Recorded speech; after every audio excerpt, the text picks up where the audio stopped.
Hello, everyone. This is Ian with the K Grant Group. Today, we're going to be covering the July to August Arizona property statistic update. In this video, we're going to be going over what are the current housing inventory trends, where they're headed, and kind of compare it for month over month, year over year. So let's go ahead and jump on in. So while we're looking at the total inventory that was reported for the month of July, we're looking at a 5.4% increase for month over month, which is good to see. And then we're still seeing a 29.6 decrease for total housing inventory year over year. Moving on to monthly sales, sales are actually down by nearly 10% for month over month, and the year over year comparison is actually down by 15.4%. This is actually very good news, as this will allow inventory to start catching up and further us into a more stable market. Now, with new inventory, we've seen a very marginal month over month increase of 0.03%, while the year over year comparison is plus 3.4%.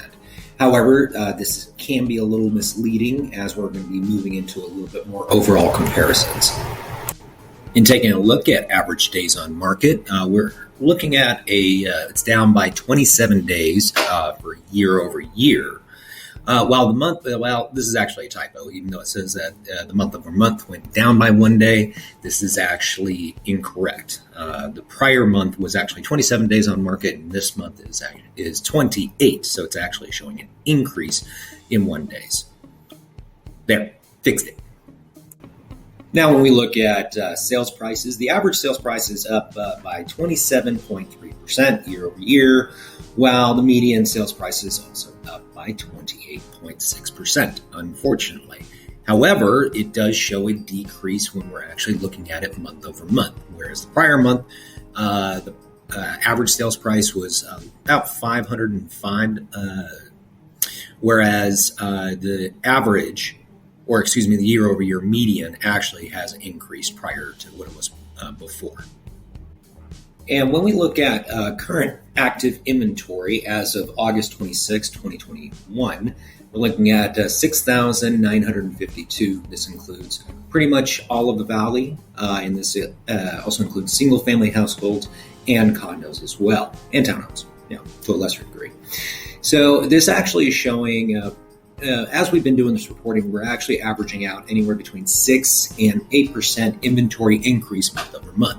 So even though it's a bit of a slog, 4 or 5 months ago, we were actually sitting at less than half of this. So we are doing nothing but headed in the right direction.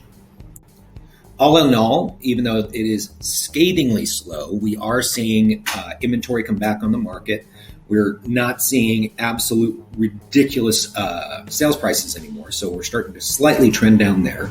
Now, are housing prices going to just collapse overnight? Once again, absolutely not. All we're going to do is inch towards stability as new housing developments and more inventory comes on the market. So that's what we predict right up until maybe the end of the year, because usually in the November, December months, we tend to see a bit of a gold rush activity historically.